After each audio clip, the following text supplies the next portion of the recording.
What up, though? Stu here. Before we get into episode 10, I want to say thank you to all of our listeners, all of our supporters, everybody that's been patient with us over the last couple weeks. Stu and I have had a lot going on, so it took a minute to actually put this together.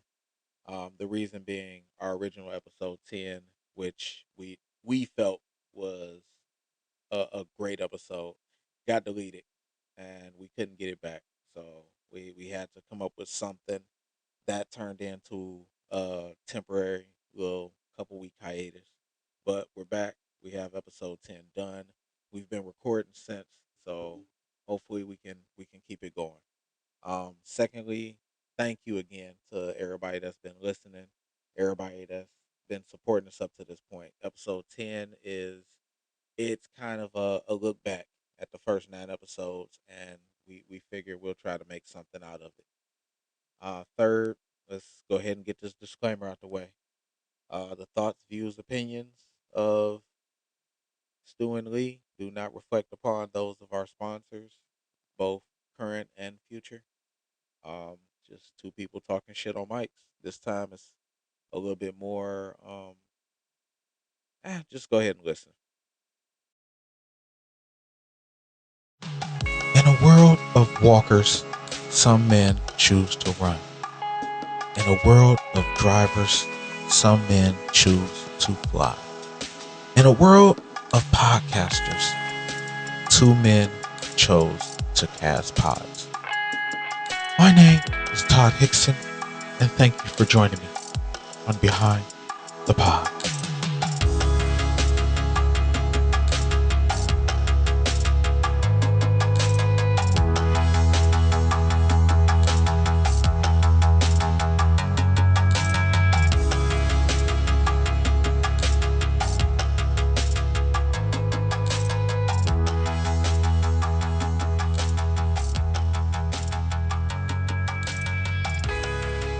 In the year 2023, two native Detroiters, Stocking Cap Stu and B. Lee, joined forces to put the podcasting world on its neck. In only 9 episodes, the duo achieved staggering heights and astounding lows. The duo has since split, never to return to the podcasting studio again. They have not spoken to media or each other since the final episode 9. However, I was able to attain an interview with both of them individually. Join me as we discuss the pods and how they were cast. When I arrived for this interview, the differences between the duo became immediate, with Lee arriving on time and Stu arriving about an hour late, flanked by several members he claimed to be security, management, and stylists. Both Stu and Lee shared one similarity. Neither of them seemed eager to discuss the topic at hand. So, B. Lee, how are you today? What up, though? What's happening? Yes, I come to talk to you about your show, Stu and Lee. Do you have some time? I think I got a minute to talk about it. You caught me on a good day. Yes. I'm busy, dog. I'm a busy man. Like I, I'm trying to get my fucking Nick Arcade reboot off the ground.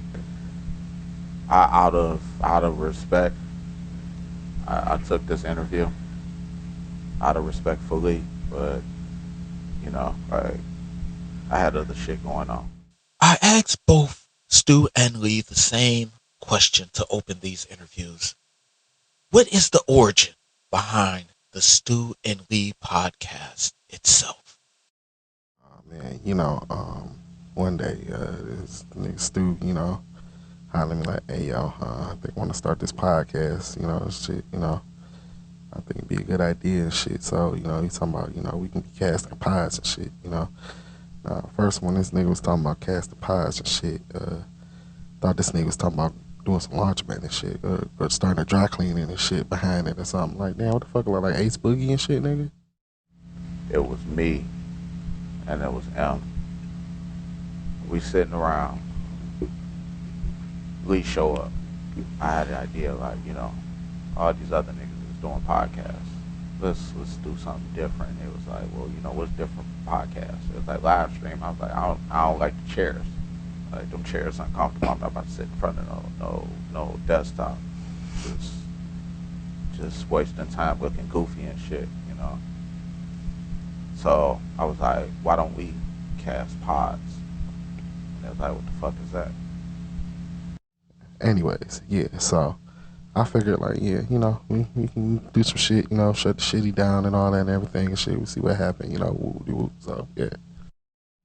A couple weeks later, um, this might be the first time I talk about this, but, I actually took a front. Somebody fronted me the money for our startup equipment. And I took that. I get us some laptops and some mics and shit. And they like, what we about to do? I was like, we casting pods. With Stu and me hosting and accompanied by an associate known only to the world as M, the Stu and Lee podcast set sail. Episode 1, however, proved to be a rough and rocky voyage. A myriad of technical issues and unexpected guests to the studio provided more than enough hurdles for this group to find inspiration and creativity. So, episode one was a fucking disaster. Yeah, it was a lot of technical difficulties, You know what I'm saying? Like, we ain't know which one of the buttons did anything. You know what I'm saying? Like, the mics wasn't even working. Like, we was in rough shape. So halfway through, the guy that the guy that gave me the money, he decided he wanted to cash in. He ain't know how casting pods work, but he thought that he was gonna get his money back like real quick. So he show up, he get to cussing us out and shit. When asked the identity of this frontman, this was the response I was given by Stu. I can't give you his name until I shoot that nigga. Yeah, so he show up and he leave, and get to mocking him in the background, and that's where we got our drop from.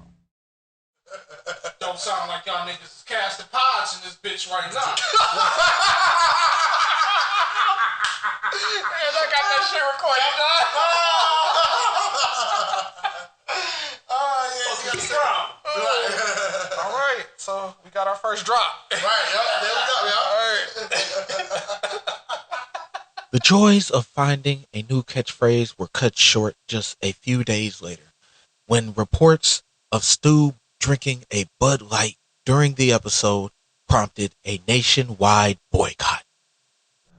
Yes, you had the infamous Bud Light people boycott. Yeah, they didn't like that shit. Yeah, so it wasn't Bud Light itself that we got in trouble for. It was the fact that the people that was already boycotting Bud Light, they decided they was gonna boycott us too.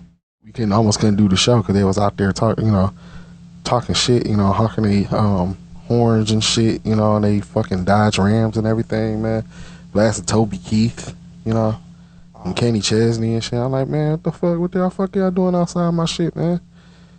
Like, what the fuck, Like, well, all this over some Bud Light, man. Chill the fuck out, man. Motherfuckers that pick up trucks and like leave the fucking blasting Toby Keith all around the fucking studio. Like, yeah. We're supposed to be drinking some fucking St. Ives and shit, man. Like, maybe I should have a 40 of, yeah, man, that's some old English, That's what I should do, sitting there casting pies for 40s. That's what they want me to do out here, man. Fuck all that shit, man. Any momentum gained during episode 1 was immediately lost. In episode 2, low ratings and an on-set disaster nearly brought the show to a halt for good. First of all, my condolences to the families of those two interns. You know, they did well. You know, for the short time. You know, but you know, I cannot talk about the event on what exactly happened. My lawyers would not allow me to explain what happened. I am still in court for defamation. So yeah, my lawyer says that shut the fuck up about that. Don't even say shit. So no, don't even, yeah. So shout out to Carl Collins III. He said no for legal reasons. Well, that mean we had a contract. It's a lifetime clause to where certain decisions I have to do the opposite of what he say before comedic effect. Like just it's like the Keenan and Kel clause. The Keenan and Kel clause, invented in 1998, states that in a black comedy duo, one man must be the goofball, the clumsy guy, or the loudmouth at all times. So I guess I have to talk about it. How we had several issues with our equipment around this time. Like episode 2 was a fucking disaster. You know, but we had fucking mics that were hooked to nothing. We had a mic stand. The mic stand ended up exploding. Oh wow. Yeah, we had 2 interns that came in. You know, they weren't the best kids, but they were good at the job, and they were free because they were interns. Huh. So you know, we had our setup where we were getting it out the mud. You know what I'm saying? So we had a chair, and then we had 2 mic stands, like seat clamp to the edge. And what happened is the intern is hooking them up, and I'm like, well, you know, bro, you should probably get out the hood. Stay off crack, drink your milk, etc. I'm a role model. And he was like, okay, sir. And, you know, boom. Fucking mic stands exploded. Springs, fucking screws all over the place. And, you know, little Jaquandre and DeMarco. Morale was rather low going into episode 3. On their last leg, lightning struck in the form of some local references. The remainder of this segment contains Detroit references, locations, scenarios, and memories. Listener discretion was advised an hour ago. It's way too late now. I don't know. I was intoxicated and shit, you know, and I was like, you know, on YouTube watching old, you know, new dance show videos and shit and everything, and you know, I just started seeing a whole bunch of random Detroit commercials and shit. So I like, you know, I just want to go on a whole rant and just mention those, you know, things and all that shit and everything, man. I was just saying shit, man. And you know, it's funny because like I didn't remember anything I said of all of that. So we were actually on the verge of being canceled by ourselves at that point. Like episode 2 was a miss. Like we came in, we was feeling ourselves, and we came in and we talked about wrestling. Nobody wanted to hear that shit. So episode 3 come along, and you know it's getting better because you know we started having more drinks and shit, and you know it get to a point where it was kind of like lightning in a bottle, man. Like you can't really describe it. Like he get the name of Detroit shit, I get the name of Detroit shit. Then we had this button on the board. It was like the most annoying button in the world, and we enjoyed it. So every time we named something from Detroit, we'd hit that motherfucker.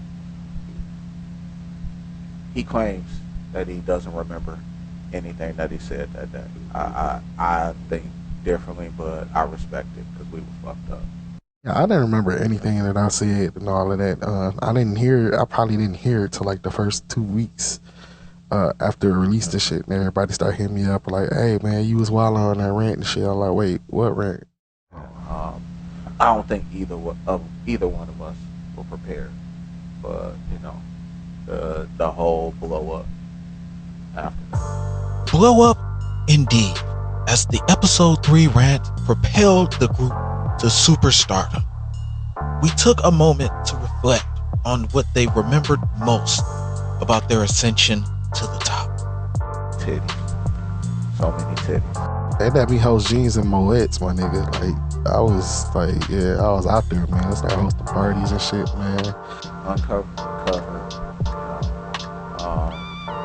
big lotioned up ones, like the big shiny ones, like you see on the porn gifts. Like, they let me host all the concerts at the Aretha and shit. The small ones where they just be wearing any shirt and shit. Straight through. Like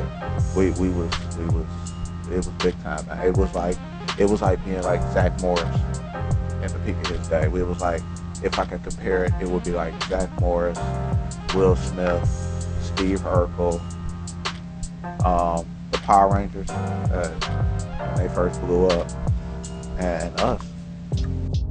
But yeah, they let me do, we used to start popping off. We started doing all the events all around town and shit and everything. So, we just took off and shit, man. We started just hosting everything.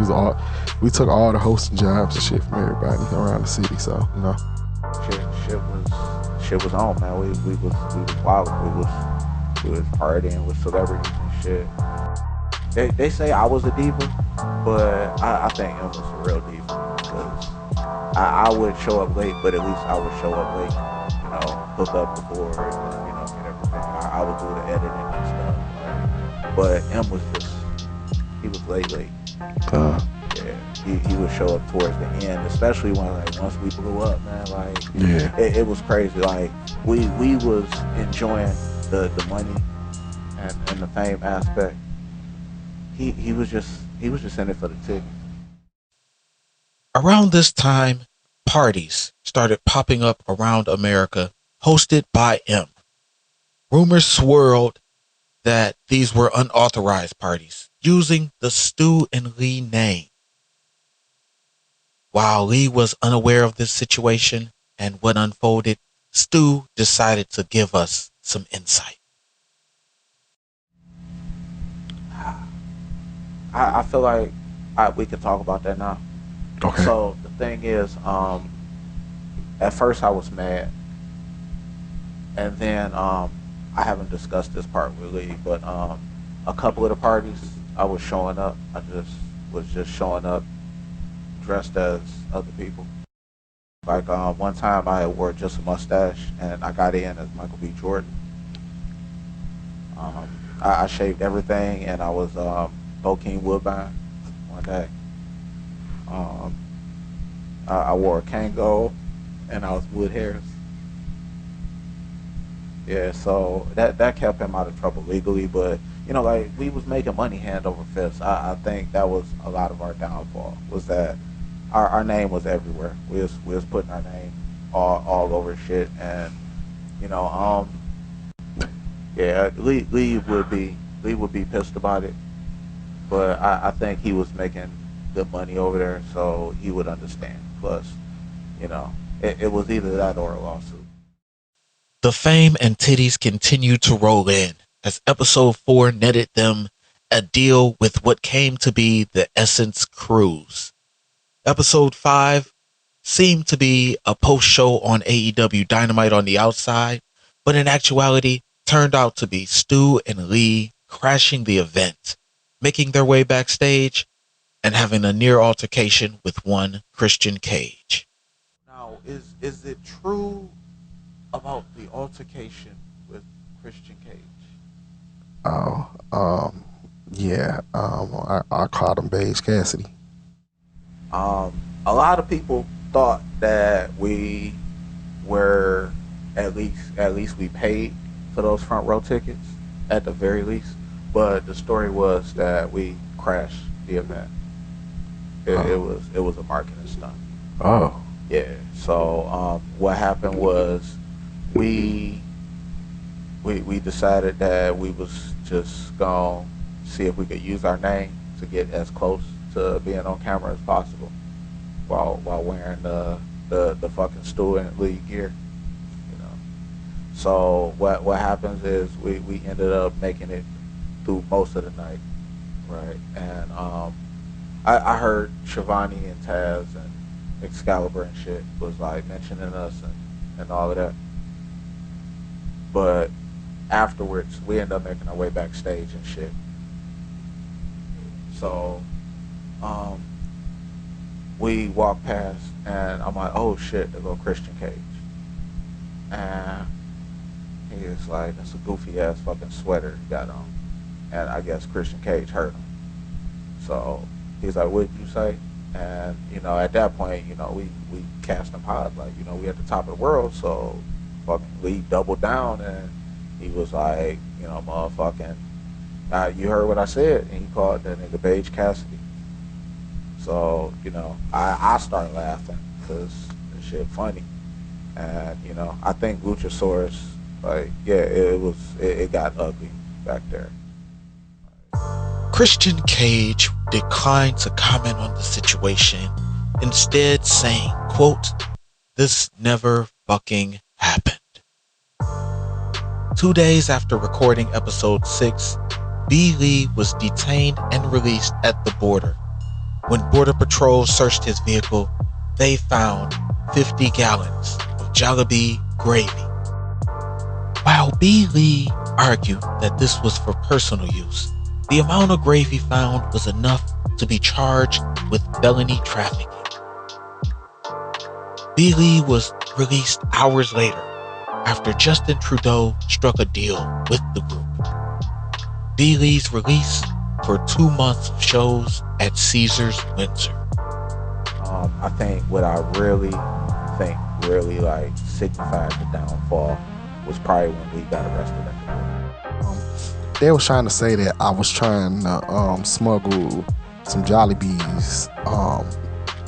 Now, here's the thing about that. I wasn't trying to smuggle some Jollibees. It was just the gravy, okay? I'm out and I'm chilling. It's me, Iceberg Bezo, and Tommy Hearns. Because Tommy Hearns is at everything. Yes. Yeah. So we chilling, and I opened my, I was feeling myself at that point. So I was carrying like the old school brick, the Zach Morris phone. I had this thing to where I was like, we blew up like Zach Morris. I'm gonna start carrying I'm gonna start doing all this Zach Morris shit. And, I was trying to do the timeouts and wearing jean jackets for a minute.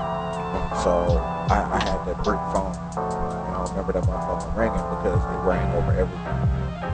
We was out and about and shit. I had the phone just sitting on the dice table, the craps table, and it rang, and they like, they got leaked. I'm like, what for? And it was like Jollibee. When I found out how much gravy they found on them, I was like, oh man.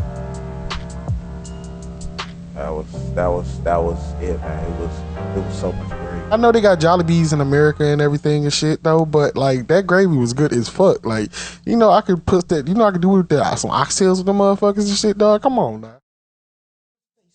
Podcasting is a grind. You just be hooking up your equipment, sweaty and shit. Like I'm tired. Put my head down. Disconnect you. Like Hi, I'm B. Lee. Casting pods can be difficult.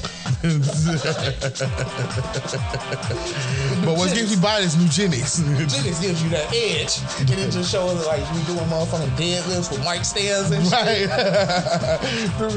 The boom stand with 245 plates on the beat. Both Stu and Lee would grow to battle addiction.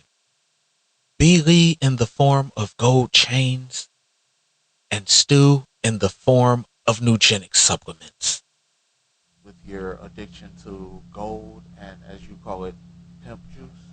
Yeah, pimp juice. You remember pimp juice, He had the song about it and everything, shit. And then, everybody rapper was coming out with shit, and they on little drinks and all that shit and everything, and then he kind of I remember clean as a whistle. Yeah. Sharp.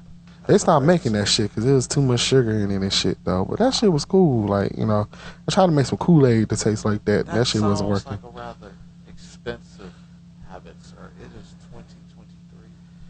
Yeah, but they don't make it no more. So I had to find somebody that still was just hoarding the shit, and everything. So, yeah, about it. Yeah, it probably expired in like '04, but I mean, Yes, I understand at this point. Uh, Stu and his notable eugenics addiction. oh yeah, Can you speak on yeah. that? So we had got that eugenics deal, right? And you know, they gave us free eugenics and shit. So like, and then this shit started piling up, 'cause they kept sending me the shit. Like they send me like every week and shit. Like I just had the shit on like resend on Amazon or something. So like we just giving us eugenics. So I'm gonna let the shit just in there. I might as well start taking the shit, man. I feel like I didn't have a problem until maybe a week after that eugenics convention. We ended up getting our eugenics deal, and we had to do all these appearances and shit, and we was getting all of these free supplements. So we on the road, we super jacked and shit, and it actually was making casting pods kind of difficult. You know, and I started taking that shit, man. I started going heavy in the me and Stu started going heavy in the gym and shit, man. Like, nigga, we did the motherfucking Arnold and Carl Weathers on fucking Predator and shit, man. Like, All we wanted to do was just lift weights. Like we was breaking keyboards, mic stands, or like we would just we couldn't really fit any of the t-shirts that we were selling. So we was trying to sell compression shirts with the Storm Lee goes on, and it wasn't working. So we was all hopped up on the eugenics. So we started fighting everybody. it was man. I'm telling you, man. We was swole out this motherfucking shit, man. Getting all the hoes and shit, man. Like we was on popping, man. So and like, man, Frank Thomas was right, man. Lee ended up getting into it all the time. He broke bulletproof glass. We was at the Coney, and the lady kept saying that she couldn't hear him. Now, between me and you, he wasn't talking into the mic. He was just pacing back and forth and just screaming his order, and it wasn't making any sense. So she told him to come walk up and speak into the mic, and he punched the glass, and it actually cracked. And I was like, damn. Now, anybody's normal reaction would be, you probably got a problem. My reaction at that point was, you need more nutrients. There was one night we was at Planet Fitness. I had brought my own weights, and they got me tripping. They were like, you can't bring your own weights. And I was like, well, y'all don't carry 250. And I wake up in the hospital the next day. And I'm hooked up to IVs, and they like, what's going on? And I'm like, what's going on? And I'm like, I don't remember anything after going to Planet Fitness. And they was like, you might be suffering from an overdose on eugenics. And after that, we had to drop the deal, and I tried to sue eugenics, and they ended up beating me in a push-up contest, so they won. In episode 7, B. Lee started a hashtag that would go on to ruin their summer. Hashtag 2-Bit Can't Read trended across Twitter and Instagram, leading to a very heated altercation between the duo and several power personalities. Hashtag 2Big can't read. Hashtag 2Big can't read. That's how we ended it. Hashtag 2Big can't read. What happened was we started out as power fans, right? Yes, And great show. yes, yeah, deserves all the awards. So what happened was, originally, I had messed up Woody McClain's name. I had called him Wood Harris. And I thought we was good, but then the two bit can't read episode happened. Yeah, that's kind of when we was living large. Like at that point, we was just just talking shit for the sake of talking shit. We had crashed the Met Gala. We crashed the Met Gala and we was dressed as the Three Ninjas, but it was only two of us because M showed up late. So, we was kicking a lot of shit and we was chilling and we was talking about power, and then it happened. Then it was like, Lee was like, Too Big Can't Read. And, it was funny to me because, I'm a petty motherfucker. But he just wouldn't let it go. So fast forward to us at our Vegas residency.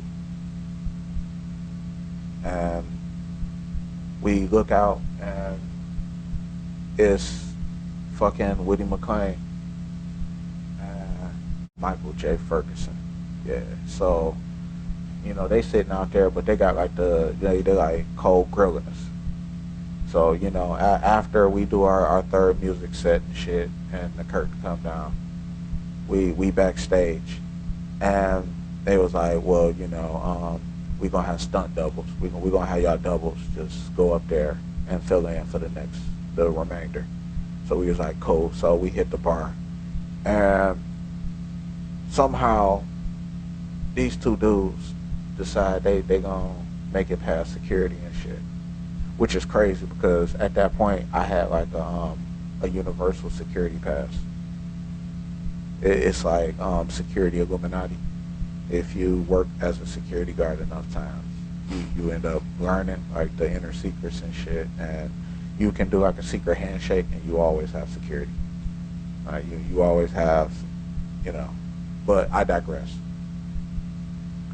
So, at first, like, Woody McClain, he cool and everything. We chopping it up, I'm like, it was an honest mistake, whoop-de-whoop. But Lee come up and he start handing these pamphlets out. Pamphlets from Sylvan Learning Center and Hooked on Phonics.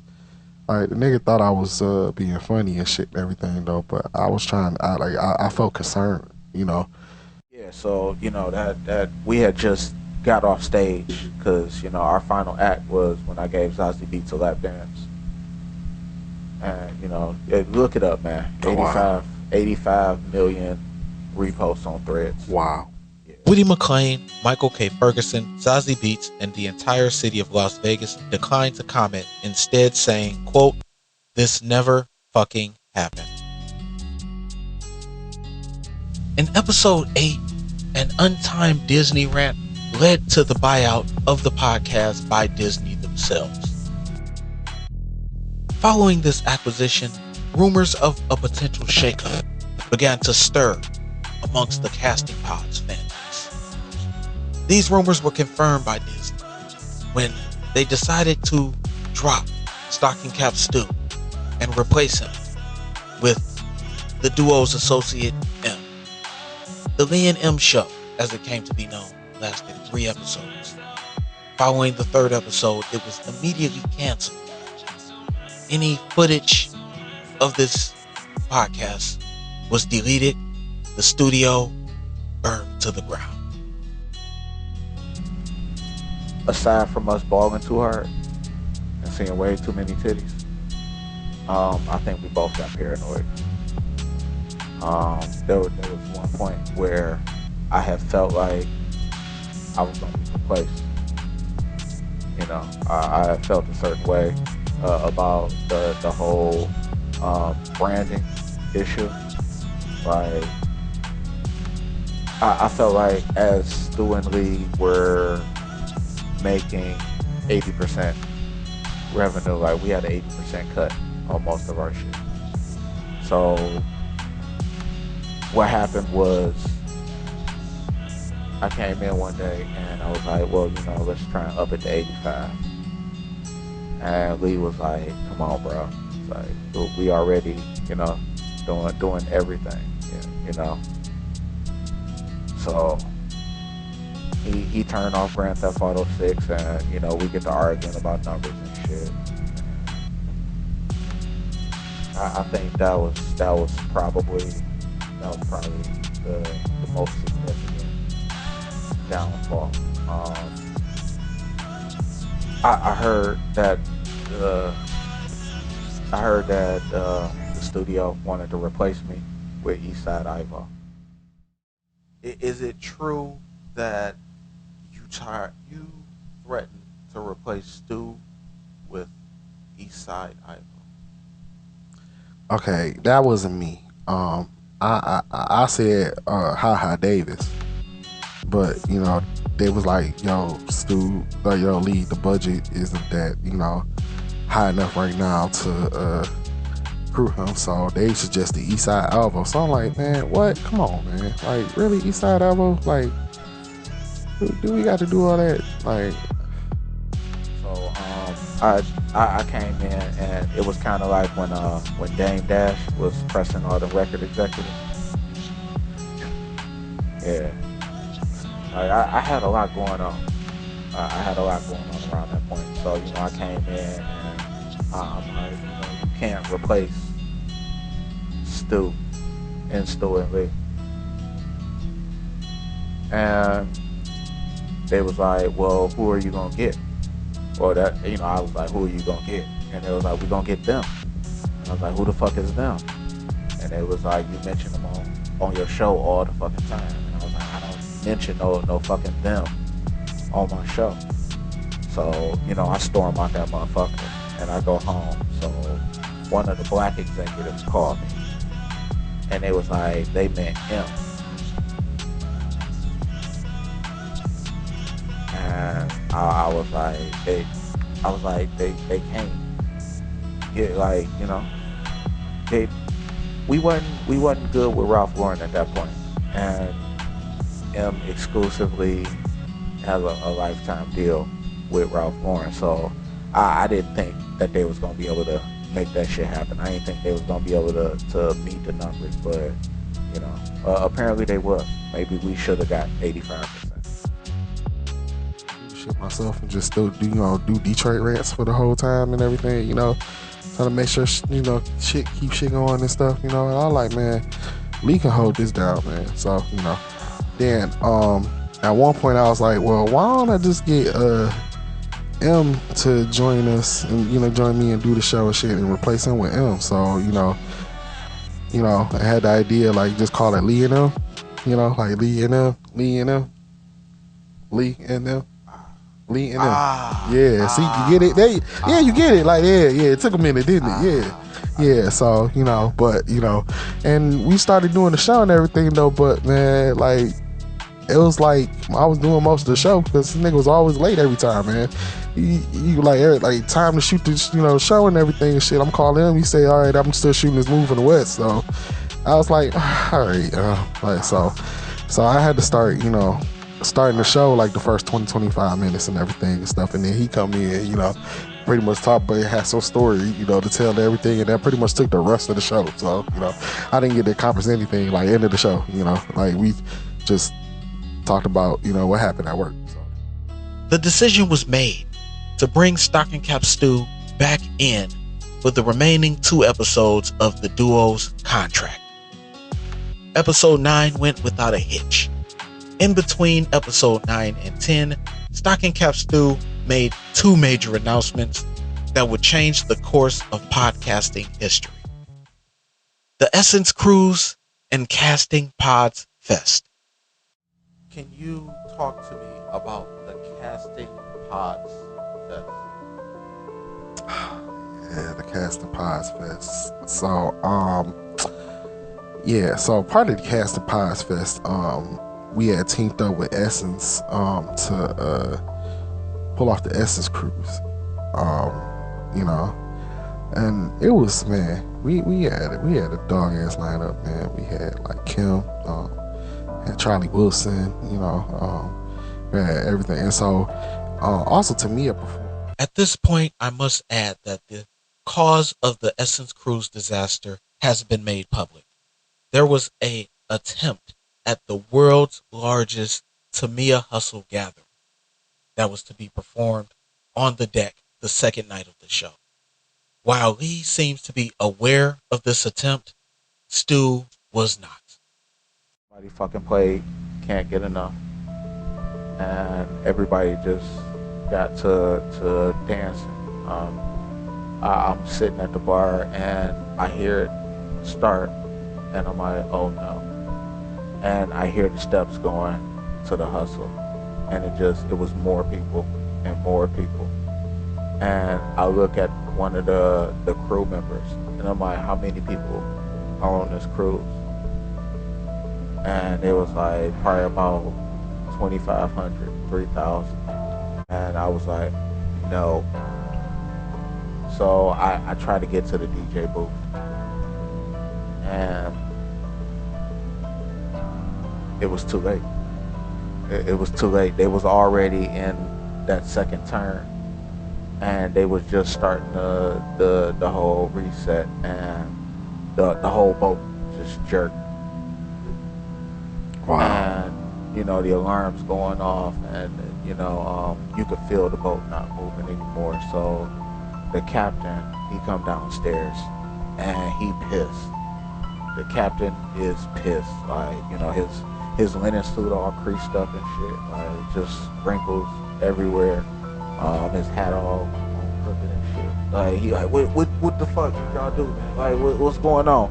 And we explained, and we was like, somebody played Tamiya. And he was like, you can't fucking do it. He's like, we stuck. We stuck out here, man.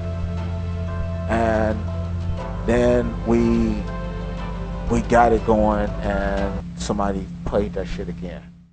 The sudden turns of the Tamiya Hustle caused the navigation of the cruise ship to go offline, sending the cruise off course and running aground, nearly hitting a levee off the coast of Louisiana. Yes, that Louisiana. I attempted to ask both Stu and Lee about their roles in casting Pod's Fest. While Lee avoided the question entirely, I did manage to get some audio from Stu.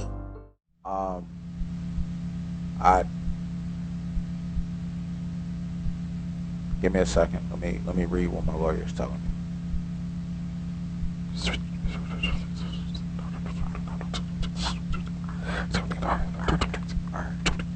Oh, no. It was only 2 years. Oh, okay. All right, I got you. Yeah, I was there. The Stu and Lee show came to a surprising halt when reports circulated that episode 10 had gone missing, unable to be recovered to this very day. Rumors circulated all through the internet as to what happened with this show. I asked both Stu and Lee if there was anything they would like to add before wrapping things up. The following clips were added without context. I had to get on OnlyFans, and then I had to get off OnlyFans because that shit started flooding the fucking site and shit. Like, it started crashing shit, and OnlyFans told me to chill, and yeah. I'm responsible for. I'm the one that came up with the idea for the OnlyFans Uber crossover. Other than that, it was a nice ride, man. We killed everybody. We killed y'all. With the hot shit for like a great 9 episodes. Around that time, all my deals started sewing up. Like they took me off the Just For Me box.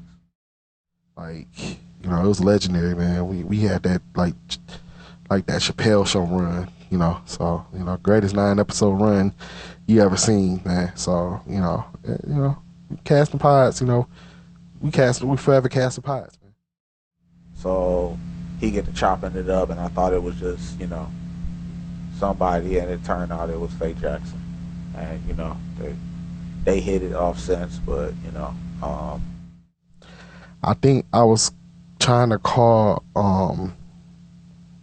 T-Boz from TLC because I, was trying to holler at her and shit. So, but then I realized that I was calling TMZ. I tried to sabotage episode 7 because my mic wasn't plugged in. I did that shit on purpose, and nobody, like, they loved it. Like, it was still doing numbers, and I was like, fuck, like, how do I let people know that, this shit probably gonna go south? Buying a whole bunch of chains and shit, and rock watches. Like, I just went overboard on it, I was hospitalized for overgold. There was a huge issue. I had just put a lot of money into Royal Skateland, and what I wanted to do was I wanted to make it a 3-level skating rink. But what happened was the fights that happened at Royal Skateland kept throwing off the foundation, and the whole building was slanted. So that cost us a lot of money. Finally, I asked the most important question amongst everyone in the Casting Pods movement. Will there be an episode 11? Yeah, I think it's possible. He had to stop doing that Barkley voice though. If you ever do that shit again, then I'm walking the fuck out, man. That nigga. While it seemed obvious that Stu wanted to say yes, he was forced to comply with the Kenan and Kel clause. Okay, give me a second. Let me ask my lawyer if the Kenan and Kel clause is still in effect.